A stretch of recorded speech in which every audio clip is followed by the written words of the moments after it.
I mean, the paper plane just represent who we are. And when we speak at it from, you know, like Jay said imagine, think, you know, go for it and all that, you know, and then you look at it like, who don't relate to a paper plane? Right. I don't care where you're from. I don't care what life you live, rich, poor, middle class. We all can relate to a paper plane, for one. Mm-hmm. The black flag represents culture. Mm-hmm. Nothing against, I love America, it's my country. Of course. Ain't nothing against that, but it's our twist on culture. That's what we do. That's why hip hop is still here. Yeah. It was our twist on music. It's why you take a pair of construction Timberland work boots and pull them out the box and don't tie them up. Yeah. That's culture.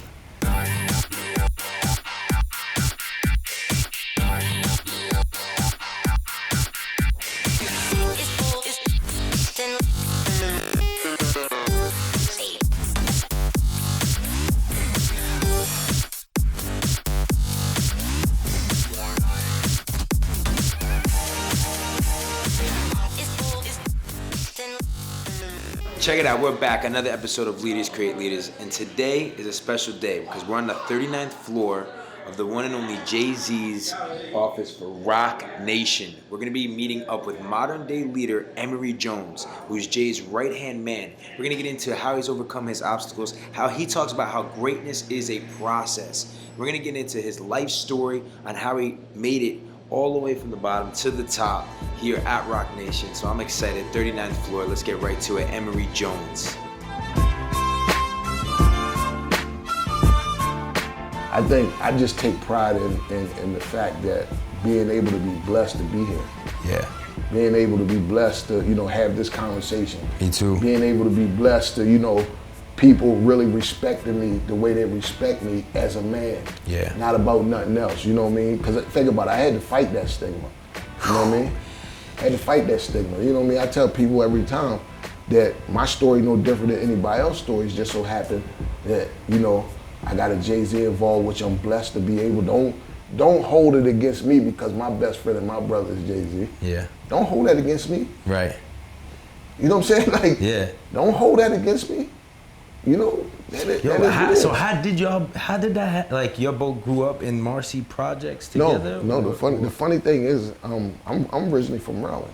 From Maryland, right. Right? And growing up in a small town like Cambridge, Maryland gave me a different mindset because, you know, people don't realize my bloodline is Harriet Tubman, Dorchester County. All that is, you go do history books, you know, that's my bloodline. So, you know, eventually I wasn't around for none of that, but, you know, bloodline.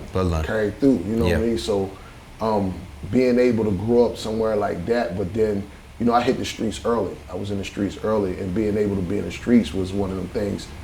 It really helped me become a man in a sense of knowing what I want and knowing what I wanted to do. You know what I mean? Don't get me wrong, not every choice I made was good. Yeah, of course. But, you know, I lived with them. I dealt with them consequences, right? And if you know Maryland and knowing Cambridge is like the Eastern Shore. So Eastern Shore, when you go down the main highway, once you go over the Bay Bridge, you branch off. You either go Baltimore this way or DC this way, right? So I got family both, and I'm in the middle. In Baltimore and DC, two different worlds. Yeah. So I'm tugging with that already, right? Yeah. And then from the age of 14, I started coming to Jersey.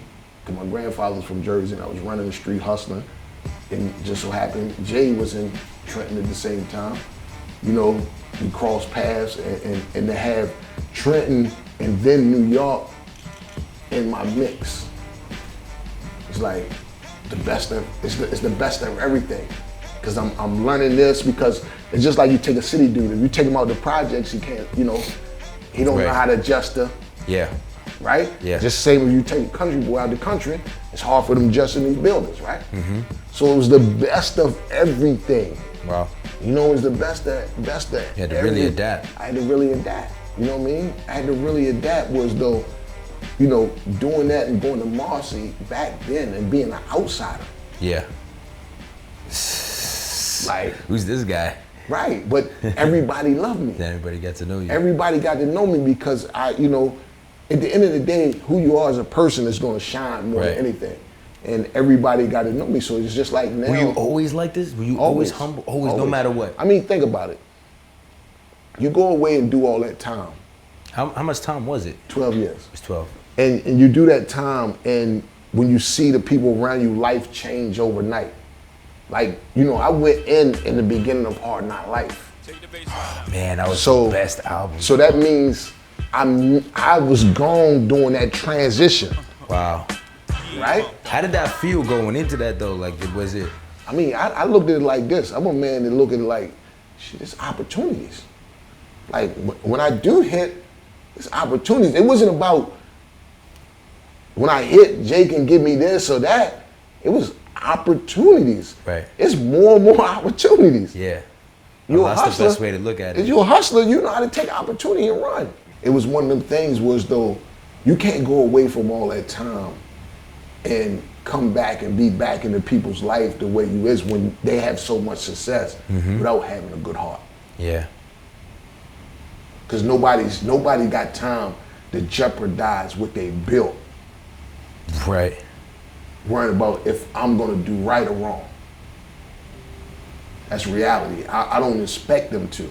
Right. Because my wrong can make anything crumble. So saved your life? Absolutely. Why? Well, the things and activities that I was in, just as a broad statement, you know, everyone says that. If I wouldn't have made it here, I wouldn't be here. But no, really, you know, there was you know, one of my friends who's like a dear friend of mine. We would be together every single day. And if it wasn't for rap, if I wasn't taken away from, you know, the place I was, you know, he went to jail for 12 years. And we were together every single day. So I can't even imagine a circumstance where I wouldn't be with him. I feel like it could have been you. No, not could have been. Absolutely would have been me. Would have been. This is the operator with a collect call from Emory Jones. To accept the charges, press 1 now. Now look, we've all been in a situation where we've hit rock bottom moments or when we've made bad choices. You know, we all have a story, but you know, Emory, his story is a little bit different. He actually got into some trouble, and that trouble wasn't just a slap on the wrist. He ended up doing over 12 years in prison. And now, a lot of times, something like as devastating as that, taking years away from your life, from your family, from your loved ones, from your ambition, you know, you would look at it as something that could be completely detrimental to you. But Emory looked at it as an opportunity. We're gonna get into how he was able to take something so negative and turn it into something positive. Everything is a message. I mean, think about it. My Puma project right now, bet on yourself. Yeah, that's what I'm saying.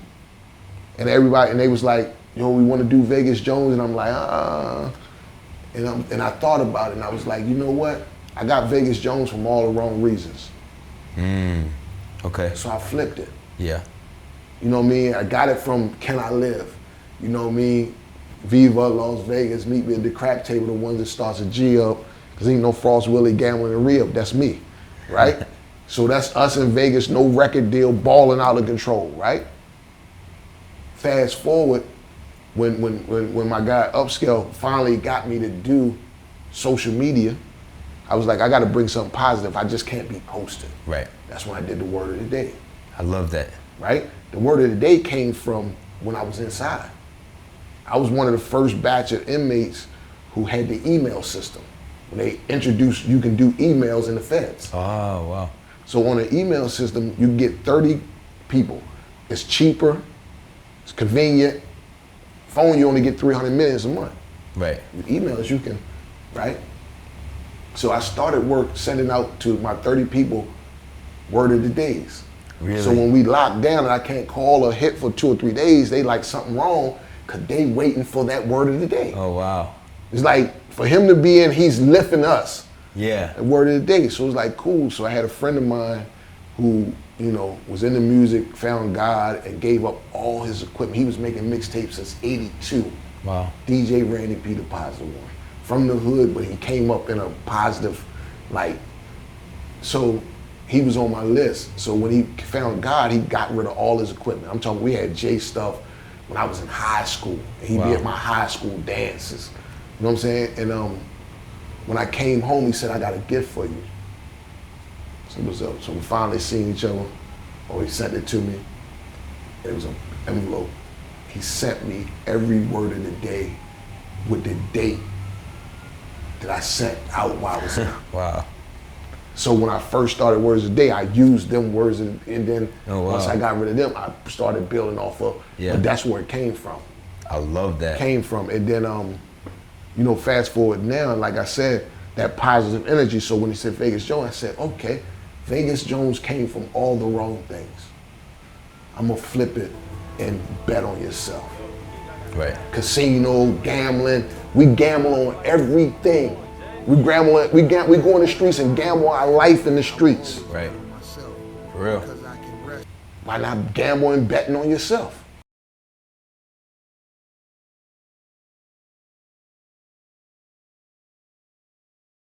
For as far back as I can remember, I understood that greatness was a process.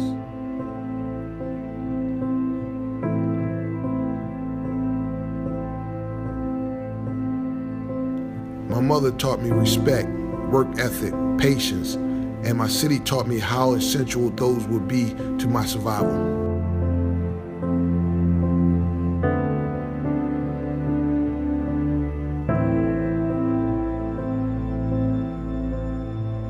See, what most people call an exit, I call an entrance. For those that see a wall, I see lair. And for those who accept despair, I wait on hope.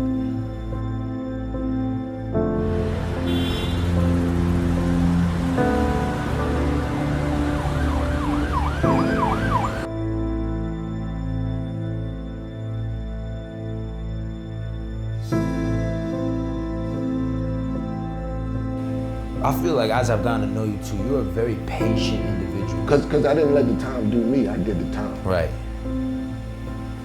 You know what I'm saying? That's what it is. I didn't let time be my fuel of, you know, why I need to do this, that, and the third. Right. I looked at it as, you know what, I gotta do this time because I have to do this time. But during this process, I'm gonna keep my sane, you know what I'm saying? I'm gonna smarten up and tighten up. Yeah. You know what I mean? It's like when you go in and you gotta do 12 years old. You know, when I initially went in, my sentence was 210 months. Damn. That's how they give it to you. Feds 210 months, right? So it's 17 years a month, right? Yeah. And you walk in, and the first thing everybody will tell you is like, yo, what you gonna do when you get out? And I'm like, what you mean, what I'm gonna do when I get out? They might be flying cars. Like, I'm gonna tell you I wanna sell cars, but cars might be flying when I get out. So that's that wrong thinking. Yeah. So I stayed in tune with what was what. Yeah. Always stayed in tune with what was what. And I felt like, yes, you know, it's the easiest thing to say, yo, come and do music, because music is, but I always been fashion. So that's what I did. I jumped back into what I knew. And I think the beautifulest things that my brother and them did for me when they asked me what I wanted to do, and I said I want to take on the fashion thing because I felt like Rockaway was declining. And I just wanted to show them it wasn't the point that it was declining, it's just times have changed. Right. That's all. You know what I mean? And I think we owed Rockaway that much because that's part of the reason why we're here on the 39th floor. And just took that challenge on and showed everybody, yo, this is what it is. But then the whole time I'm like, yo, it's time for us to do something. It's time for us to do something else because I feel like— How did you communicate that? It was a lot. Because I think, you know, some people not ready for change. Yeah. When you wake up and say, yo, this 50 million, 15 years down the line, you still making 50 million on a brand and you like, this seemed to move. They looking at you like, hold up. I wasn't saying it in that sense. Yeah. I was saying it in the sense of when Jay grew, the brand didn't grow with him because there was so much money coming in. Yeah. So we're focused on the money. Yes. So that means if he, you know, while he took 10 steps, they didn't take 2 steps. Like all you had to do was take 2 or 3 steps. Yeah. And you still would have had a chance to play. You know, you can't wake up tomorrow, you know, day before and be like, okay, I all of a sudden want to jump 10 steps. It don't work like that. Not in this day and age where everything turning over so fast. So it was like, I gave the analysis of a car. You know when you get a brand new car and they put the sticker in the window? In the window and it tells you so many miles or so many dates, go get a checkup. Yeah. You know, But if you got the car and it's running so well, what do? Half the people don't go get it checked out, right? But then next thing you know, the car's on the side of the road, right? No oil in the car, so the engine go up. So what happens when the engine go up? You need a new car. That's my analysis on it. Yeah. You know what I'm saying? Like, Yeah. and that's what happened. And it was like, you know, when I looked at it in the sense of I needed to be here to do that. Like, it happened for a reason. And that's why I always tell people, like, even when I say don't hold me accountable or look at me wrong because I got a best friend and got brothers who are in position to help me be in position. Because even though they helped me to be in position, I still had to mentally be prepared to do it. Yeah. Because if I didn't mentally prepare to do it, I'm gonna jack it off like anybody else. Right. You know what I'm saying? Like, I still have to go do it.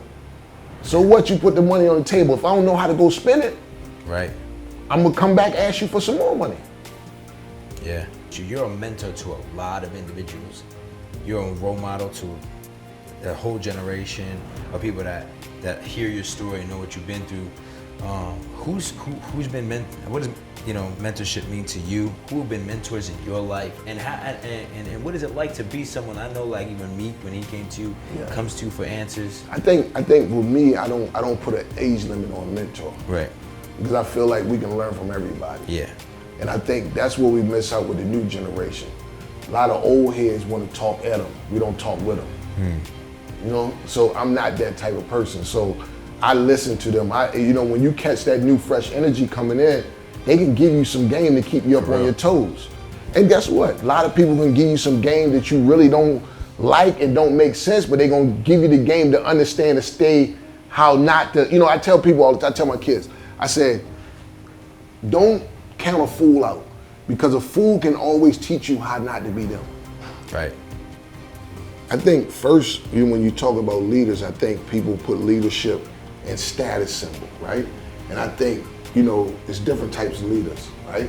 I think to those who look at it and want to walk in the building and want to be an artist, right? Or want to be J's or whatever, right?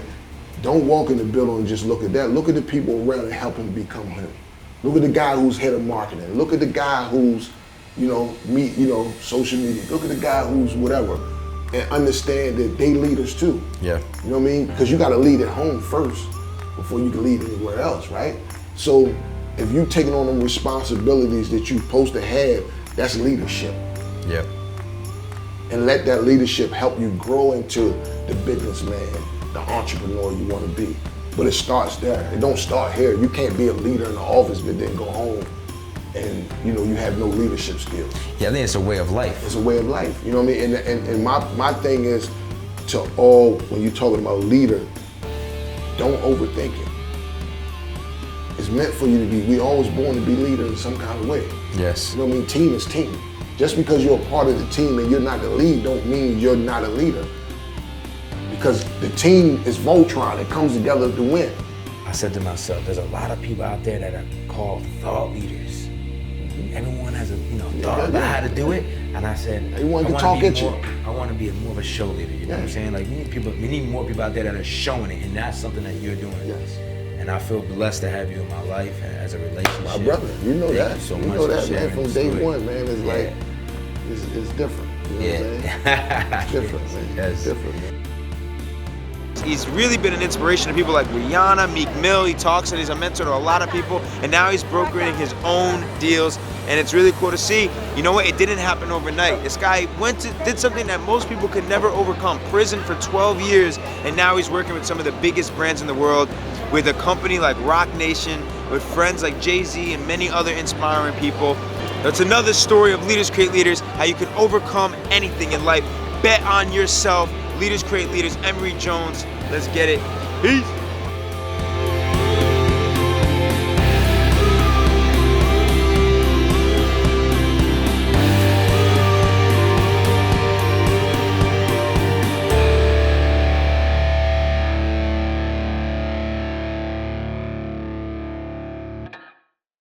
Understand that you came up with the branding, right? I mean, it was a collective thing, but I can't take credit from Jay and the good brother Dawi.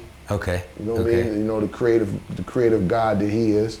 You know, it's just we threw some things out there, and, you know, them two being masterminds, and like I say, you as good as your lead. And Jay, one thing about him is like, I always run everything by him because you never know, just that one sentence have you be like, oh, that was it, you know? And so, you know, we came to that agreement of what it is. I think, you know, I get the credit now because the fact, even after we made it, nobody believed in it. So when nobody believed in it. Nobody knew what it stood for, and you kind of put meaning behind it. Yeah. And that's the thing, because sometimes